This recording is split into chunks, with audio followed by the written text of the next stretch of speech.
Chaser Report is recorded on Gadigal land. Striving for mediocrity in a world of excellence. This is the Chaser Report.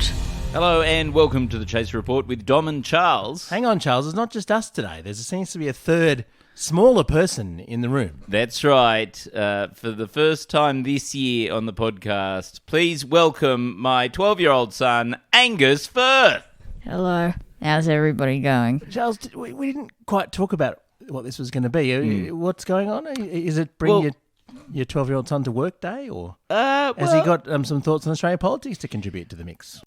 We used to have ethical dilemmas of a 9-year-old. Oh, yes, on radio, back when that was the thing we did, yeah. Yeah, so he's now 12, and so I thought, why don't we revive that? Because everyone loves a reboot. Oh, yes, Yeah. sure, yeah. So why don't we revive the segment? Why don't we revive that, but for updated to be, ethical dilemmas of a 12-year-old? Heaven forbid we come up with a new idea for a segment.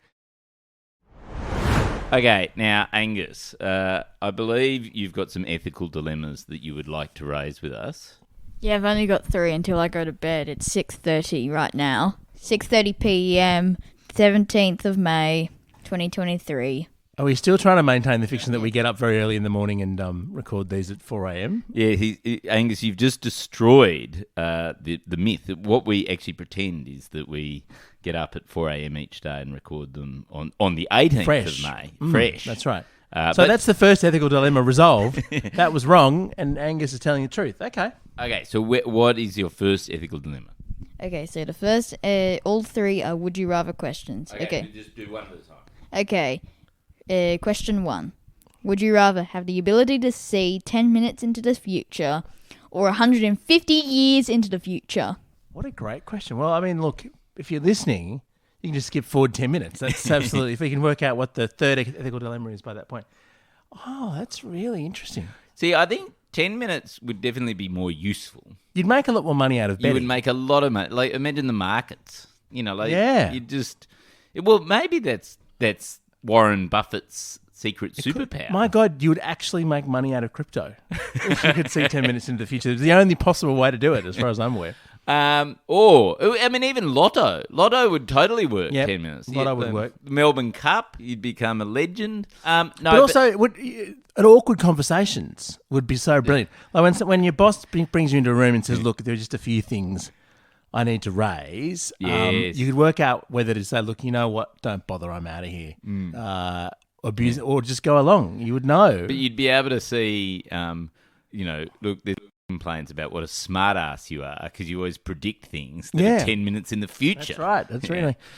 You'd know opinion poll results 10 minutes before everyone else. You could be like, goes to. Oh, you'd be Peter Van Onselen. Goes to votes. You'd actually, just thinking about it, Peter Van Onselen would be a sort of crypto bro, wouldn't he? Like, I imagine he'd dabble in that. No, he absolutely would. And he probably fancies himself flutter at the Melbourne Cup. And he does the news poll 10 minutes beforehand. Actually, that's what you could do. You'd become a news corp journalist. You could destroy gambling. If you had that ability, yes, you could send every casino bankrupt, every lottery, they'd all have to pay out. You donate all the money to charity or just keep it. I think you'd be assassinated. No, but you wouldn't be assassinated because you'd see it coming. It's perfect. So there's plenty of arguments for the 10 minutes in advance. Yeah. The 150 years, though. The whole point is it would be fascinating. It would be. And imagine how good your sci-fi would be.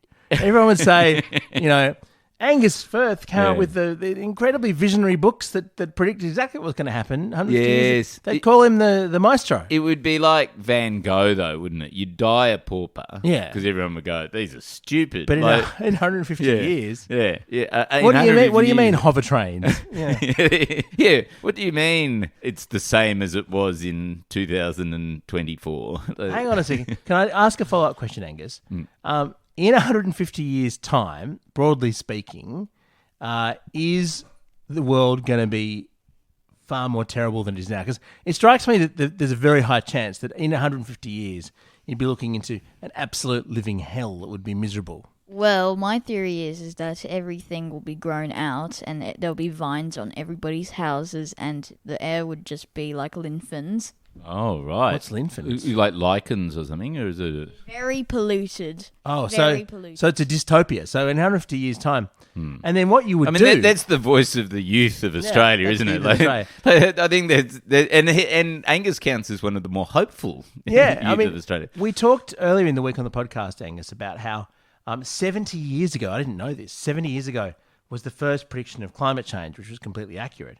So even with the extra 80 years of notice with these predictions, people would ignore you. You'd give be a ignored. horrifying prediction that was completely accurate. You would be and the no one Greta would listen. Thunberg. You'd be completely accurate, completely right, completely ignored. How dare you? See, it doesn't get you anywhere. Yes, No, yes. 10 minutes for sure. 10 minutes for sure. I love how we literally take the sort of vast and money grubbing horrible option that I mean, appeals not to our curiosity but to our greed. Is that what we've been reduced to, Dom? It does reveal that, but it also reveals the very high certainty, the close to inevitability of the world being awful in 150 years. And Yes. frankly, we've chosen to react to that knowledge by doing a flipping podcast rather than actually working hard to try and reverse this. But yeah, I think I'd rather know less. So 10 minutes, please, Angus. Yeah, I'll bet on 10 minutes. Can I bet on that? Have you got a right answer? Well, 75% agree with you too.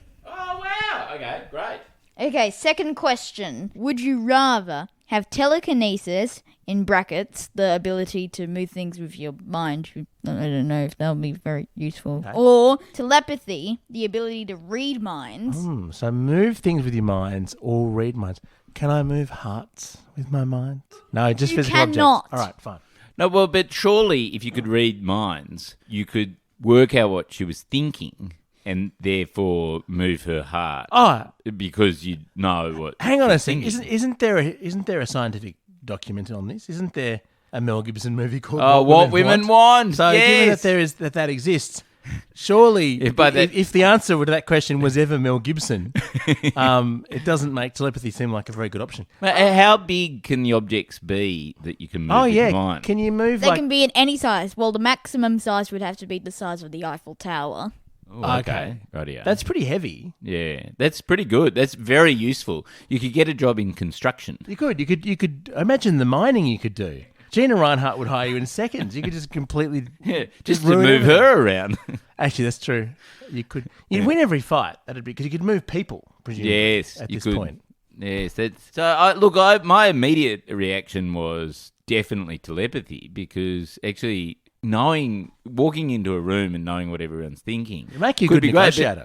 it would give you very low self-esteem. It'd be awful. The thing is, you'd be brilliant in any situation. You could, Yeah. but to the point where people would deeply distrust you, Yes. and that you would know that. Yes. But no, I think I. Oh, I, it would be I want- awful. Yeah, Yes. I mean, I wandered through life based on the illusion that I don't know what people think about me. Yes. We're choosing the shallow options here, aren't we? We're going telekinesis. Yeah, we can just move rocks around. I think we.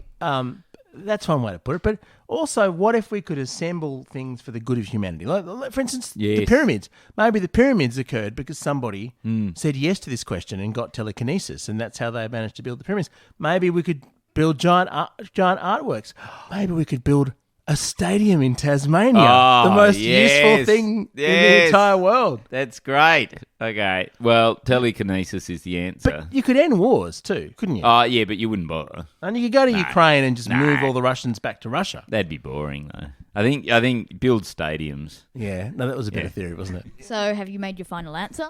Yeah, telekinesis. We actually definitely. agree, unusually. Charles and I agree on what it's generally. I think it's because Charles and I are now old, in our mid-40s. We learn we've had enough disappointment in our lives to protect ourselves. Well, I think in my youth, I would have chosen the more noble options, and now I'm cynical enough to know. No, just go with the fun stuff. Yeah, nobilities. Yeah. There's no upside in nobility. Ask Greta Thunberg. How dare you? I don't want insight into what other people are thinking. I just want to wallow in my own insight. Blissful ignorance plus moving stuff. Yep, I'm with you, Charles. Okay, so what's your final answer? Telekinesis. And you? Telekinesis. Okay, so 45% of other people agree with you. Oh, do you know what I think of that 55%? It's not very positive. Good joke. Thank you. Okay, final question. And also people who are listening to this, just think. Okay. Okay, are you ready? I'm ready. Okay. You try not to say, ew, yuck. This is one you made up yourself, isn't it? Yeah, try not to say, ew, yuck. We don't have survey data on this. Okay. one. Okay. Okay, so would you rather stub your toe and get major surgery and you're still awake while the surgery happens? Right. Or would you eat a little tiny wart? Would you eat a little tiny wart or have surgery on your toe and be awake while it happens? But by the way, we don't have data on this, so what you need to do is go to Apple Podcasts, write a review, and choose the wart or the surgery. Just tell us, 5-star review, please, for Angus's sake. He's young, he's a kid. Come on, give him 5 stars, and then tell us which one it would be. That's really tough. So this is the genesis of this whole segment. This is a question that Angus posed to me yesterday, right? And it made me go, we have to bring back this segment just to find out, just to work out. So the other two were warm-ups. This is the original product of Angus's mind. Yes. So what is it? Is it painful surgery? How long does the surgery last? It's about 10 to 20 minutes. Oh, okay. Versus eating a wart. Now, can I just before we go any further, can I just ask those assembled at the table, do any of us know what a wart tastes like? I mean, I can imagine it's not very pleasant, but maybe they're lovely. Well, I actually bit when I had them. What? Why? Because they were annoying. Did you think that would make them go away forever? Yeah, I thought scratching them would get them away, but that just made them very contagious. Just made them worse and spread further. Do you have internal warts inside your body now? No, but I wish I did. Okay. So what do they taste like? They taste like gone off corn. So I was thinking kind of just pussy. No. Or it's like snosh. Oh. Gone off corn. Yuck. Oh, boy, that doesn't sound very good. Okay. I can see why warts haven't taken off as a food stuff. Well, this is very complicated. I must say, I think one of the things is, do you want to be the guy who ate a wart? Like, is that? Well, this is my theory. Is that you have the excruciating pain and that ends. You'll always be the person who ate a wart once. Although in Angus's case, that horse is bolted. Sorry, Angus, but and you've confessed it on a podcast now, which is very unwise. And ChatGPT, presumably within a week or two, will, if people ask who has eaten a wart, it will come up with the answer, Angus Firth. Angus Firth. Forever. Yeah. So, I mean, it's a form of fame. I guess you're probably the only person listening who has. How painful is it, Angus? Is it the worst feeling I've ever felt in my entire life? Am I just in agony? For the surgery, yes. Right. So no anesthetics, nothing. I'm just in agony. 20 minutes of pain. But off corn. But off corn. that taste. Plus, presumably you'd backwash. You'd have a little bit of and does that happen? Does the wart taste come back? No, it's just a one-time thing. Does it come back in your nightmares? Do you wake up screaming, going, off corn? No.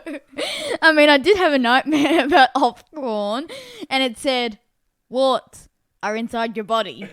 Literally. And it was and the gone off corn was covered in tomato sauce, and I had to eat it. I mean, when you start thinking about excruciating pain, my understanding is that the worst pain humans can feel, generally speaking, is childbirth. Childbirth, yes. And as a bunch of men sitting around the table, yes. And I'd like to say that, well, if some humans can endure that for much longer than 10 minutes, yes, then surely we can put up with 10 minutes of agony so we don't have to eat the cream and corn. But the problem is... But the whole advantage of being a man is you don't have to... That's the thing. Yeah. But then it's going to be being men, we have no idea what that's like. Being a man, we should eat the warts. Eat the warts. I'm going to eat the warts. I think I'll take the pain just so that when someone tells me a harrowing story of what it was like to have a 12-hour labour, I'd be like, oh, yeah, look, I had this 10-minute thing once. It was terrible. If it was anything like that, I'd tell you, it probably wasn't as bad as my experience. Your 18-hour excruciating labour. But let me tell you about my toe. I think I want to be that annoying person. I'm going to go with that. That's good. I think you probably already are, aren't you? That's entirely possible. Okay, Angus, so what we're going to do is we're going to ask the listeners to give us a 5-star review on Apple Podcasts. Yeah, because he's just a kid, right? Just be kind. It's for Angus, not for us. And then tell us the results for this ethical dilemma, because we don't have any statistical There's no data on this. Yeah, so wart or pain or surgery, wart or surgery, and give us the reasons why. What would you do? I would eat a wart while having the surgery. And they say, just bite down on this to make the pain easier, and it's a wart. That's my son. Thank you for this, Angus Firth, thank you very much. Thank you. I'm Beautiful going to work. go to bed now, and I'll see you all tomorrow.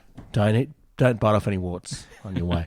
Well, Charles, thank you for exploiting your child for content. I can bring my 1-year-old next time if you like to hear a child saying dada, dada, dada over and over again. Ethical dilemmas of a 1-year-old would be superb. It would be brief, but it would be original. Yeah. Well, wouldn't it be like apple or orange? Milk or scream, basically. Milk or scream, is it? Well, yeah, what is a 1-year-old? Milk or scream, and then the answer is Puma Pants. Yeah. Every time. Every time. It actually sounds exactly like if you ask ChatGPT to sort of do a script for the Chaser Report. Yes. Or you on a big night out. Our gear is from Road. We're part of the Iconoclast Network. Keep those pants clean. Yeah. Catch you next time.